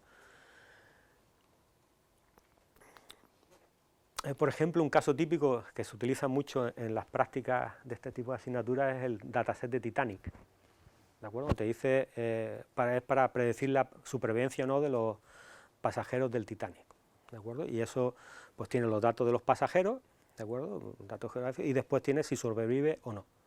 Uno de los campos es el del número de camarotes, ¿de acuerdo? Entonces mucha gente, y de hecho estoy seguro que si eso lo pongo yo a mis alumnos del máster, lo primero que hacen es quitar el número de camarotes, ¿de acuerdo? Cuando el número de camarotes está muy correlacionado con la salida. ¿Por qué? Porque el número de camarotes tiene la información en qué planta estaban, ¿de acuerdo? Y los que estaban mucho más abajo tenían menos probabilidad de llegar a los botes salvavidas. Pues este es el caso de un atributo que a simple vista parece que me lo puedo cargar, pero que después da mucha información, ¿de acuerdo? Por eso siempre hay que analizar y estudiar todos los atributos, y hay que discutir con la gente que realmente sabe qué es lo que se está almacenando ahí, qué es lo que representa. Generalmente también buscar una segunda opinión, oye, mira, ¿crees que este es relevante? Pues no, pues a lo mejor lo puedo evitar. Estudiar la relación siempre de los atributos con el atributo objetivo, es decir, análisis de correlación, verlo siempre, ¿de acuerdo? Y después, sobre todo, utilizar herramientas para hacer este tipo de análisis, que siempre se pueden hacer, ¿de acuerdo? Ya veremos también, os comentaré por encima algún tipo de técnicas que ya están implementadas también en la mayor parte de las plataformas, que me permiten después, una vez que ya tengo una tabla, hacer también una selección inteligente de los atributos, ¿de acuerdo?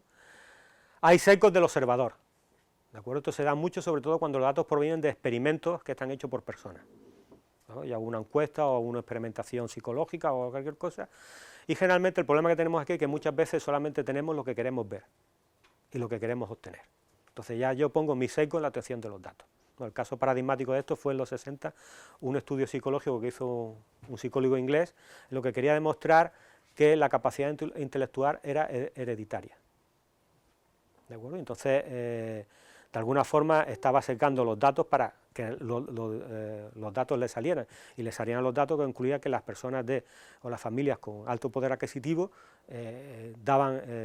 producían hijos mucho más inteligentes que las de poco poder adquisitivo, ¿de acuerdo? Se hizo muy famoso, incluso el gobierno cambió un poco el sistema para adaptarse a este tipo de conclusiones, pero evidentemente demostraron después que los datos estaban falseados, habían orientado a sacar esas conclusiones. ¿Qué puede ocurrir aquí? Pues que eso lo tengo que evitar, ¿de acuerdo? Sobre todo si hay intervención humana en la obtención de los datos. Tengo que analizar bien los procesos de toma de datos, tengo que ver si las personas están bien formadas en la obtención de los datos y si esa obtención de los datos está bien documentada. Hay unos protocolos de experimentación y eso tiene que estar bien documentado, ¿de acuerdo? Y hay que evitar cualquier riesgo en ese tipo de la toma de datos. Este es muy peligroso, ¿de acuerdo? Y también comentaremos algunos casos reales, que son los sesgos por prejuicios, ¿de acuerdo? Tanto raciales como sobre todo de género, ¿de acuerdo? El famoso que se hizo por esto, aunque rápidamente salió al paso Amazon, fue el sistema que tenía Amazon para, en función de los currículums, recordar si contrataba o no a la persona. Entonces se dieron cuenta de que tendía, y de una forma ostensible, a contratar hombres en vez de a mujeres, ¿de acuerdo? Y tenemos un problema de género en los datos que se estaban utilizando, aunque ellos evidentemente dijeron rápidamente, no, esto fuera, esto es un problema de overfitting, nada, ¿de acuerdo? Ellos metieron un ejemplo de datos donde era la política de la empresa, que contrataban hombres antes que mujeres. Y había más ejemplos de hombres que eran contratados que de mujeres eran contratadas, ¿de acuerdo? Y eso es un sesgo en los datos, ¿de acuerdo? Pero sesgos de estos, ya veremos algunos ejemplos, que también hay sesgos raciales, ¿de acuerdo? Y ya estamos hablando de sistemas que implican a personas, ¿de acuerdo? Y esos son muy peligrosos, ¿de acuerdo? Cuando yo empiezo a tratar con temas de este tipo y empiezo a utilizar parámetros de estos tipos, atributos de estos tipos para hacer mi modelo, tengo que asegurarme de que la muestra es lo más equilibrada posible y evitar este tipo de sesgos, ¿de acuerdo? Aunque, por ejemplo, en cuestiones de género y en ciertas áreas, siguiendo un poco la tradición, sobre todo en España, pues puede ser difícil hacer una muestra balanceada, ¿de acuerdo? Pero hay que tratarlo, ¿de acuerdo?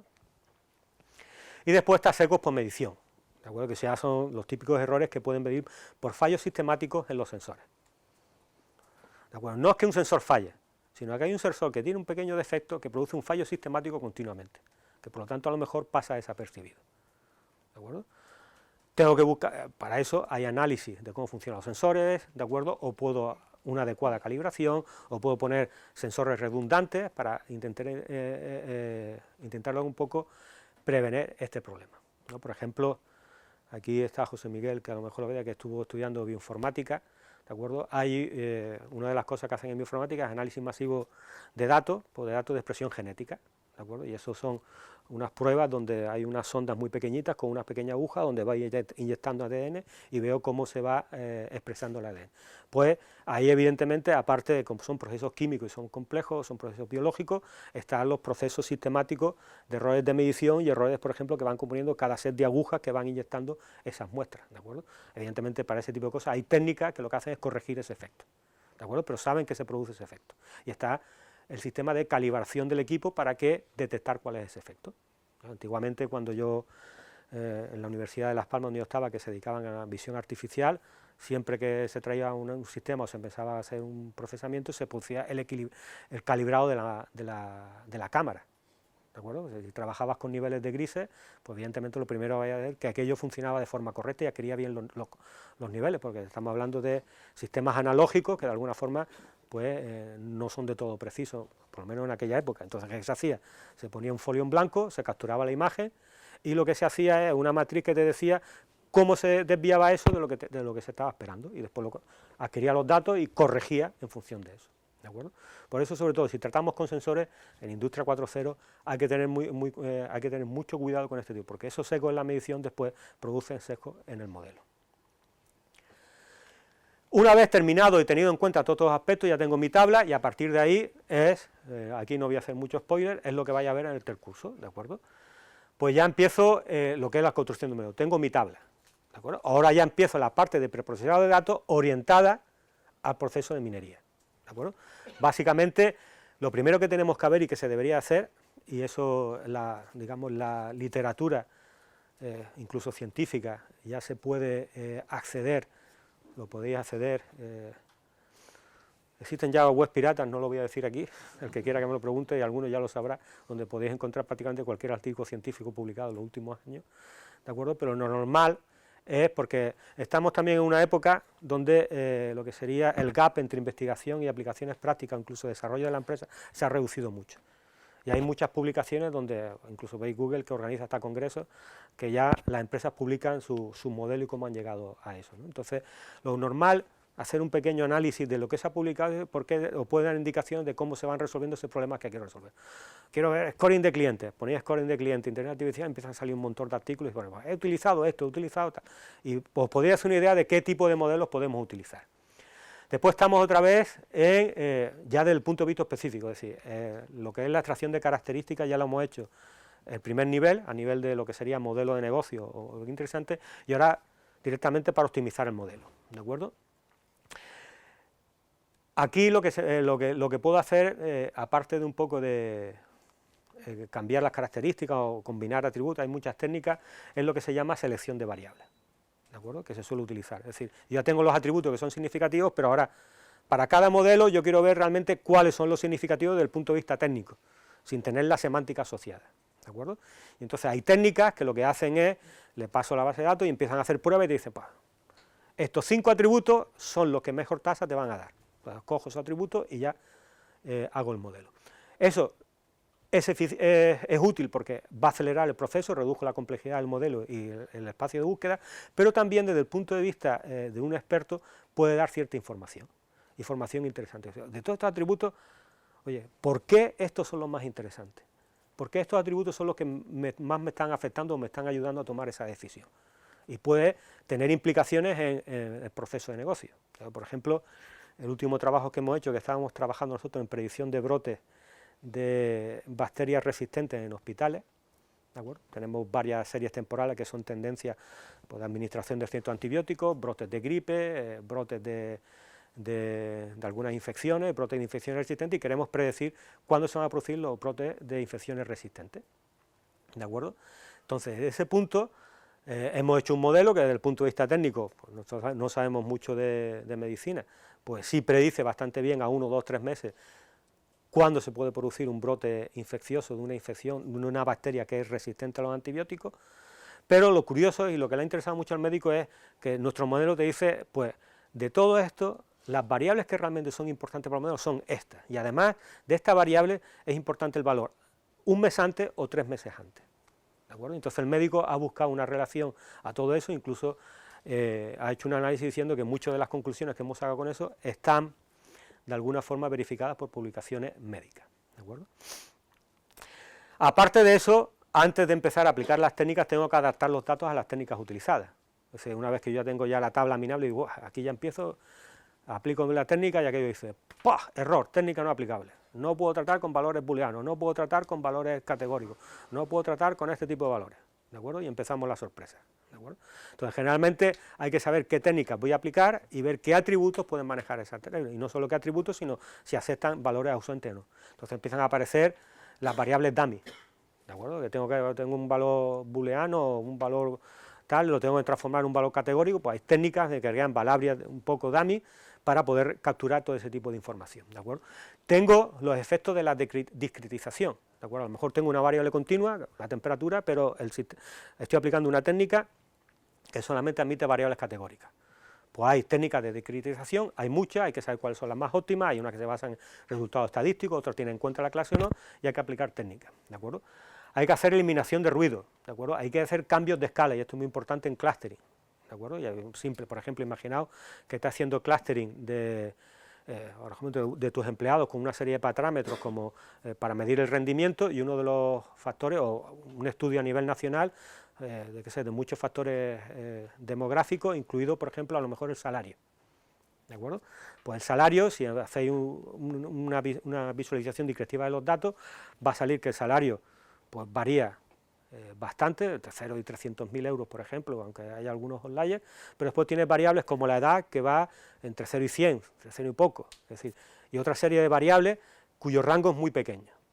Aplicando una técnica, por ejemplo, el clustering o algunas técnicas de redes neuronales que generalmente desde el punto de vista matemático se basan en el cálculo de distancia y en ponderar la distancia entre los distintos atributos, una distancia entre dos personas medida por su salario da un valor muy grande, pero las distancias de edad son muy pequeñas comparadas con los valores. Entonces, cualquier efecto que pueda tener la diferencia de edad va a quedar totalmente oscurecido por la diferencia que se pueden detectar en los salarios. Bueno, generalmente cuando se va a aplicar una técnica de clustering lo que se hace es un cambio de escala, se quita ¿de tiempo? Se quita la media y la desviación estándar y se normalizan todas las funciones para que puedan ser comparables, ¿de acuerdo? Y es algo que mucha gente se olvida, ¿de acuerdo? Yo muchas veces cuando corrijo las prácticas, muchas veces la gente dice red neuronal, máquina de soporte de vectores, y cuando aplican una red neuronal a una máquina de soporte de vectores se olvidan de hacer el escalado, el cambio de escala a 0,1 o aplicar el centrado y el escalado cuando aplica una máquina de soporte de vectores, ¿de acuerdo? Y son cosas inherentes a la técnica, ¿de acuerdo? Que una vez que he visto los datos y he visto las técnicas que voy a aplicar, tengo que aplicar ese tipo de técnicas o no, ¿de acuerdo? Aquí, por ejemplo, tenéis, para que veáis cómo afecta a los datos, es decir, por ejemplo, imaginaos, pues en esta, o en esta, donde tenemos los distintos colores, pueden ser distintas clases o distintos tipos de valores, ¿de acuerdo? Básicamente, todos los problemas de clasificación se pueden ver como problemas desde el punto de vista gráfico. Yo tengo puntos en el espacio, que lo que tengo es que dividir por una serie de planos, ¿de acuerdo? Y esa serie de planos es lo que forma mi patrón, mi hipótesis, ¿de acuerdo? Si está entre este plano y este en una clase, aquí es muy difícil ver cuáles son los planos que separan los colores, ¿de acuerdo? Es muy complejo, ¿de acuerdo? Y a lo mejor yo le meto una técnica con este tipo de datos y le cuesta, y puedo tener tasas muy bajas. Pero desde el punto de vista matemático, y eso le da igual al sistema, es lo bueno que tiene de que las máquinas no sean inteligentes y no estén, digamos, de alguna forma influenciadas por la semántica de los datos, ¿de acuerdo? Es que le da igual cómo estén representados. Yo puedo hacer una transformación matemática de llevarme esto a un espacio bidimensional, ¿de acuerdo? Y puedo hacer una cosa de este tipo. Y aquí sí es más fácil partir los datos, ¿de acuerdo? Pero a lo mejor esta transformación hace una serie de operaciones con los atributos que desde el punto de vista semántico y de experto no tienen sentido. A nadie se le ocurre y nadie lo va a hacer, ¿de acuerdo? Pero es muy eficiente para las máquinas, ¿de acuerdo? Eso, por ejemplo, ¿en qué es muy útil? Cuando trabajamos con máquinas de soporte de vectores. Una técnica que es muy fácil y es una función, ya veréis cuando hagáis código que eso se llama muy fácil. Pero entonces empecé a ver que existen máquinas de soporte de vectores que puedes cambiar el kernel, y hay una serie de parámetros que se pueden cambiar. Entonces, por ejemplo, el kernel va en relación a este tipo de transformación, ¿de acuerdo? Hay kernels que son más eficientes para unos datos que otros, con lo cual no solo probar una red neuronal, una máquina de soporte de vectores, hay que probar distintas configuraciones para distintos valores que me hacen esa transformación, ¿de acuerdo? Sin ser sexista, ¿de acuerdo? Eso es un ejemplo que me ponían de esto, bueno, también ya hay metrosexuales hace mucho tiempo. Es decir, el hecho de quitarse los pelos de la cara con una pinza depiladora. Utilizas un espejo que es cóncavo, convexo. ¿Qué es lo que hace ese espejo? Es una transformación del espacio donde la visualización de cosas que pueden estar muy juntas la está separando, para que sea fácil la operación. El tipo de transformación que podemos hacer con funciones kernel es el mismo, ¿de acuerdo? Y hay ejemplos muy curiosos donde podemos tener, por ejemplo, una serie de datos distribuidos en bidimensional, dos clases, por dos espirales son datos sintéticos que se generan, que están una dentro de otra, que eso desde el punto de vista de buscar un hiperplano que divida esos dos datos es dificilísimo, y utilizando un kernel automáticamente se ve eso, que la separación es lineal, ¿de acuerdo? Pues son cosas que si no sabemos que existen y no sabemos utilizarlas, no podemos sacar el máximo rendimiento de las técnicas, ¿de acuerdo? Y estos son el tipo de transformaciones que no son las transformaciones que nos referíamos cuando estoy cogiendo los datos del data warehouse, que a lo mejor son transformaciones, el típico, es decir, una transformación que vamos a hacer es, vamos a ver lo que me ha gastado el cliente en la última semana, en el último mes y en el último año, y eso simplemente es una agregación de una tabla. Y ahora me dice, me creas una característica donde esta característica es, he elevado al valor de lo que ha gastado en el último mes, más la edad al cuadrado dividido por la... Y es una operación matemática que no tiene sentido, pero que desde el punto de vista técnico, sin conocer, y eso es lo bueno que es lo que hace la máquina, que se olvidan, casi siempre es bueno, de la semántica de los datos y juegan con ellos desde el punto de vista matemático, ¿de acuerdo? Independientemente son datos, y eso pues puedo generar determinadas estructuras y determinadas combinaciones que me permiten hacer el problema mucho más fácil. Y después ya entro en el proceso de construcción del modelo. Ya os explicarán aquí training y test. Lo primero que hay que hacer, y le digo, también se lo recomiendo a todo el mundo, es cuando tengo ya los datos y lo tengo todo esto, cuando tengo los datos preparados para la operación, ¿qué es lo que tengo que hacer? Antes de todo, cojo una porción de los datos y me los reservo para el final. Entreno el modelo con los datos que me he quedado y al final evalúo los datos con los datos fuera del entrenamiento y los datos de entrenamiento. Y eso me permite controlar una cosa muy fácil, que es el overfitting. Básicamente el overfitting, para los que no lo sepáis, y ya os lo enseñarán, es hacer que el sistema memorice. Puedo tener un sistema que dé el 100% con los datos de entrenamiento porque ha memorizado todos los datos, ¿de acuerdo? Básicamente en un árbol de decisión sería crear una rama para cada árbol, pero eso no generaliza, y eso quiere decir que cuando lo enfrente con datos que no ha sido para entrenar, va a fallar mucho, ¿de acuerdo? La clave de un buen científico de datos, un buen proceso de Machine Learning, es saber identificar y evitar este tipo de operaciones, y os van a enseñar técnicas para evitarlo, ¿de acuerdo? Y después, otra vez lo que es decir, mirar el estado del arte cuando vaya a construir modelos, si vamos a necesitar modelos interpretables, es decir, una cosa es que yo quiera hacer una predicción independientemente de lo que pase, y otra cosa es que yo quiera que el modelo me explique el proceso, que yo quiera ver cómo se toma la decisión. Hay modelos caja negra, como son las redes neuronales o las máquinas de soporte de vectores, y modelos que son transparentes, como puede ser un modelo basado en reglas, un árbol de decisión, donde yo puedo ver qué conocimiento se está extrayendo. Entonces tengo que ponderar qué es lo que quiero, si quiero extraer conocimiento o quiero obtener resultados. ¿De acuerdo? hay que analizar y comprender los parámetros de los modelos. Es decir, y es el riesgo que se corre el aprender rápidamente este tipo de tecnología. Tengo 50.000 funciones, cada función una técnica, pues, y pido muchas recetas por internet, pum, pum, pum, ejecuto y aquello lanza, ¿de acuerdo? Y si nos metemos en la técnica, veis, empezar las funciones que aparecen un montón de parámetros, ¿de acuerdo? Y esos parámetros me ayudan a optimizar el modelo. Por eso, ya no solo saber manejar las funciones, sino en los modelos que yo quiera tener experiencia o quiera utilizar, tendría que ver un poco, no profundamente los fundamentos teóricos, sino ver cómo funciona para saber cuáles son cada uno de los parámetros. Porque generalmente hay que hacer una búsqueda de hiperparámetros, ¿de acuerdo? Y saber cuáles son los parámetros me va a decir cuáles son los realmente necesarios y qué rango de búsqueda tengo que hacer, ¿de acuerdo? Y después está la evaluación, y la evaluación en dos fases. Ya tengo construido el modelo, primero es una fase que solamente es la que vamos a utilizar nosotros, los expertos en los datos, que es evaluar el modelo desde el punto de vista técnico. Con los datos que tengo, pues, cuán bueno es el modelo. Pero eso es necesario saber cuál es el objetivo y qué técnica y qué medida utilizar. No siempre hay que utilizar la misma medida. El riesgo que corremos es que yo ejecuto el modelo y aquello por defecto me da en R, pues me da, si es una clasificación, me da capa, me da precisión, y me da las desviaciones estándar y típicas de cada uno de los valores. Y con eso me... Pero hay modelos que a lo mejor lo que te interesa es el ratio de verdaderos positivos o falsos, o digamos, o ratio de verdaderos negativos, dependiendo de lo que quiera comprar. Y hay que saber muy claro qué es lo que quiero hacer para saber cómo medirlo. Básicamente, en el 90% de los problemas, con la precisión, o una curva ROC, o el error cuadrático médico, sobra. Pero hay problemas en lo que me interesa... pues solamente la tasa optimizar la tasa de verdaderos positivos. Eso hay que saberlo para saber qué medida vamos a utilizar, ¿de acuerdo? Y después está la evaluación desde el punto de vista organizacional. El departamento de Data Science con la empresa que me ha hecho el modelo y ahora cómo funciona ese modelo en producción, ¿de acuerdo? Entonces, para primero es saber si el modelo satisface los objetivos organizacionales, el objetivo principal que hemos establecido al principio, y si hemos tenido en cuenta todos los aspectos.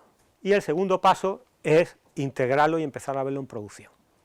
Para eso ya al principio decidimos cómo lo íbamos a evaluar y ya pues generalmente es la típica prueba, sigo funcionando en el mismo modo, al mismo tiempo simulo cómo está funcionando el sistema y voy comparando resultados, para ver si hay mejoría y según el rendimiento que yo he querido dar, eso funciona o no, ¿de acuerdo?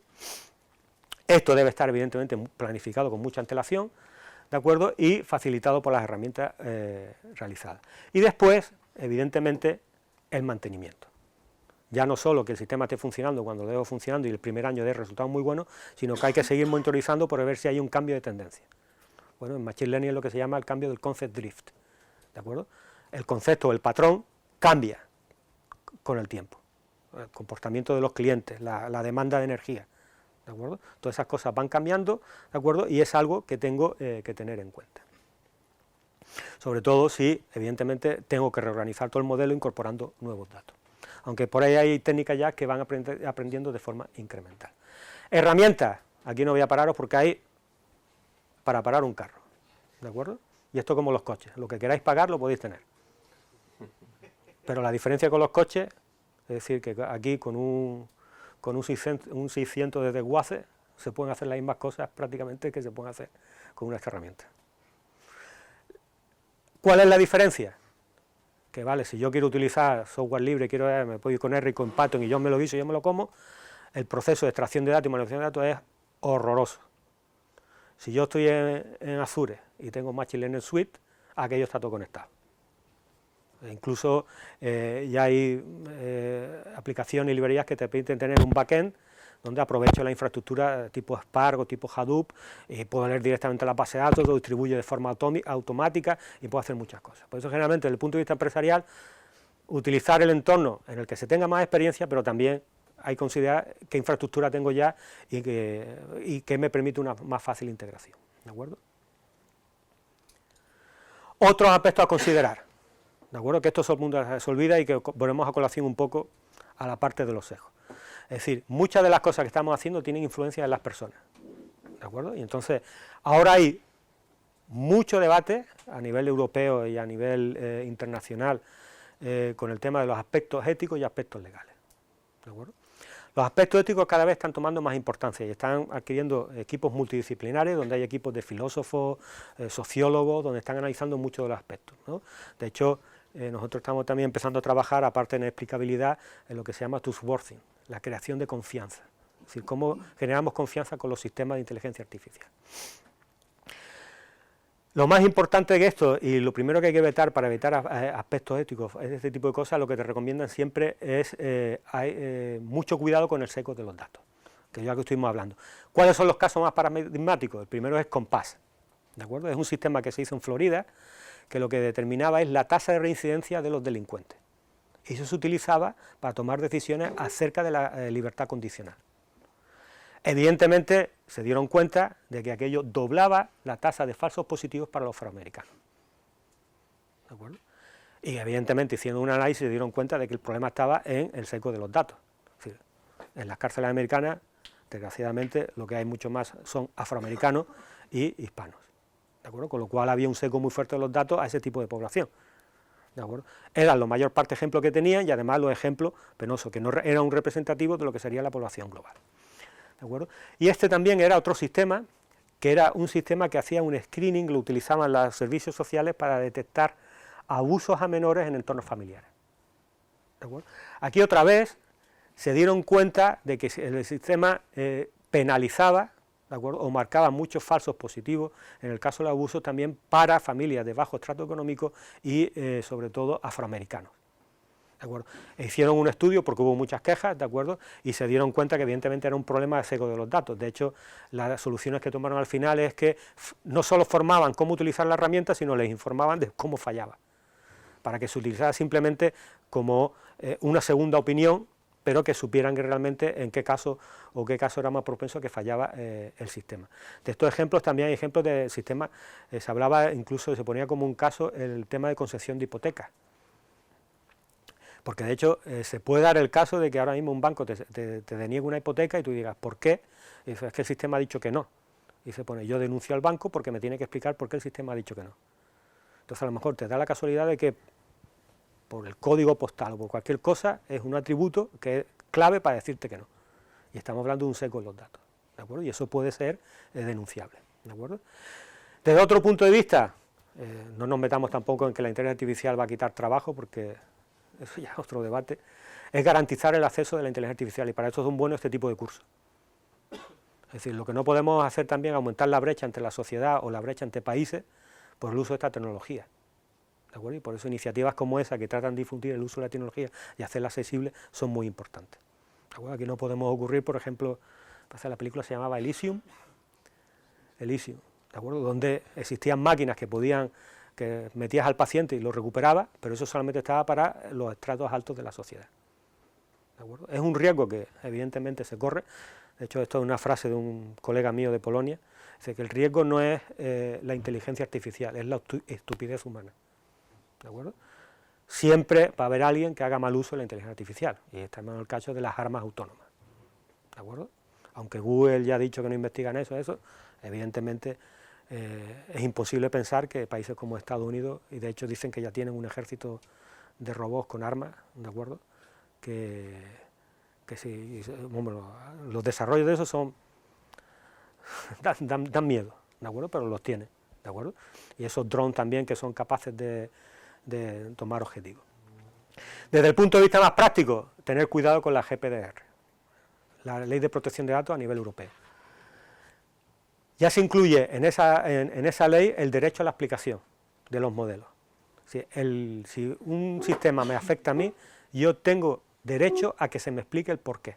Y por eso se está invirtiendo mucho en explicar, en técnicas de explicación, y hay proyectos muy importantes. Y sobre todo, que yo ya lo tendréis que saber, que yo trabajé con eso, el tema de los datos personales, ¿de acuerdo? No quiero decir el hospital ni el médico, pero a mí el otro día me llamaron algún médico que quería trabajar conmigo, tenemos unos datos y tal, y me dice, sí, yo te los envío ya, los datos. Y yo, joder, lo tuve que parar, porque dicen, a mí no me metes en un marrón, de mucho cuidado, porque eso tiene que pasar por un montón de sitios. Y hay que tener mucho cuidado con el tema de los datos personales, porque no es una broma, y ya sabéis, pues digamos, desde el punto de vista penal, los riesgos que se corren, ¿de acuerdo? Bueno, pues básicamente esto es un poco lo que quería dar, ¿de acuerdo? Evidentemente esto es un poco para dar una visión global de lo que es todo lo que está detrás de un proyecto de esto llevado a la práctica. Aquí os vais a centrar prácticamente en la fase técnica de preprocesado de datos, construcción del modelo y evaluación del modelo, ¿no? Pero ya sabéis un poco que si eso lo que lleva una empresa, que hay que ponerle delante y hay que ponerle detrás, ¿vale?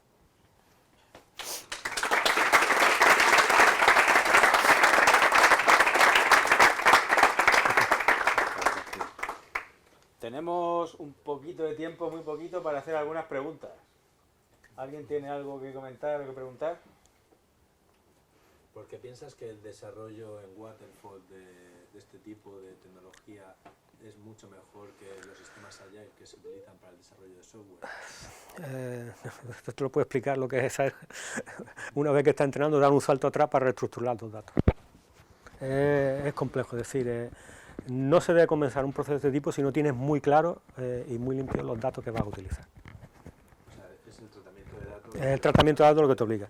Dentro, quizás sí, una vez estás dentro técnicamente de lo que es el modelo, quizás sí, y se puede hacer algún estudio, sí se puede aplicar algún modelo de estos cíclicos tipo ágil, por ejemplo, cuando quieres optimizar hiperparámetros. O sea, puedo hacer una búsqueda de hiperparámetros a lo ciegas y puedo dejar el sistema a lo mejor un día corriendo buscándome los parámetros, o puedo decir, tengo la intuición de que está por aquí, y hacer pruebas más pequeñas de espacios más reducidos, entrenar los modelos, después decir, a ver, y ahora vuelvo atrás y tal, pero todo el proceso, si te das cuenta al final del proceso, y yo te lo puedo decir por las prácticas, que te has equivocado en los datos de entrada, es como si no hubieras hecho nada.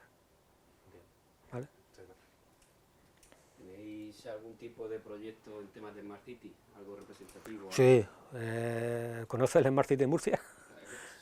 Ahora mismo soy el responsable allí. Pues Carmeta, pues estamos trabajando con él, somos los mismos del mismo instituto, y muchos de esos datos se están utilizando. De hecho, estamos trabajando ahora una tesis doctoral, un doctorado industrial en predicción de calidad del aire. Estamos haciendo esos datos. Y hay gente que acaba de terminar su tesis en datos de tráfico o demanda de energía en Smart Building y ese tipo de cosas. O sea, prácticamente una cosa que no he dicho, quiere decir que el tema de la Smart City es la tendencia ahora mismo, que hay mucho trabajo, que es, no sé si lo vais a ver aquí, que es la predicción de series temporales. O sea, se tienen series temporales y se está trabajando mucho porque ya hay datos históricos de tendencia y los sensores de Smart City cada hora están marcando, pues se está trabajando mucho en lo que son técnicas de forecasting, es decir, de predicción, sobre todo las energéticas que están buscando predicción de demanda y este tipo de cosas. Pero ahí las técnicas que se utilizan, aparte que puede hacer algo de clasificación, son predicciones de series temporales, la demanda de agua y este tipo de cosas. Que se pueden hacer técnicas muy complejas, pero después una vez que yo detecto que va a haber un problema, cómo retroalimento todo el sistema de la Smart City para anticiparme a un posible futuro atasco, o un pico de energía, o un pico de contaminación. Por ejemplo, la contaminación es interesante que en vez de ser reactivo sea proactivo. O sea, yo, según la tendencia, preveo que a lo mejor dentro de 2 días va a haber un pico máximo de contaminación y empiezo a tomar medidas 2 días antes. No que ya ha llegado al pico y ahora el tranvía gratuito. La crisis última ha sido hace este fin de semana. O sea, pero eso es reactivo, pero tú lo sabrás que es reactivo. Pues ahí, de hecho, tenemos una tesis industrial y tengo 2 alumnos haciendo trabajo fin de grado y fin de máster con datos. En principio tenemos unos datos estándares, estamos viendo, cuestión de si lo tenéis disponible, lo podemos utilizar para hacer modelos para intentar predecir a 1 hora, 2 horas, 3 horas, e intentar a ver si es posible a predecir a 24 horas. Muy bien, pues nada, muchísimas gracias. A vosotros. Gracias por estar aquí.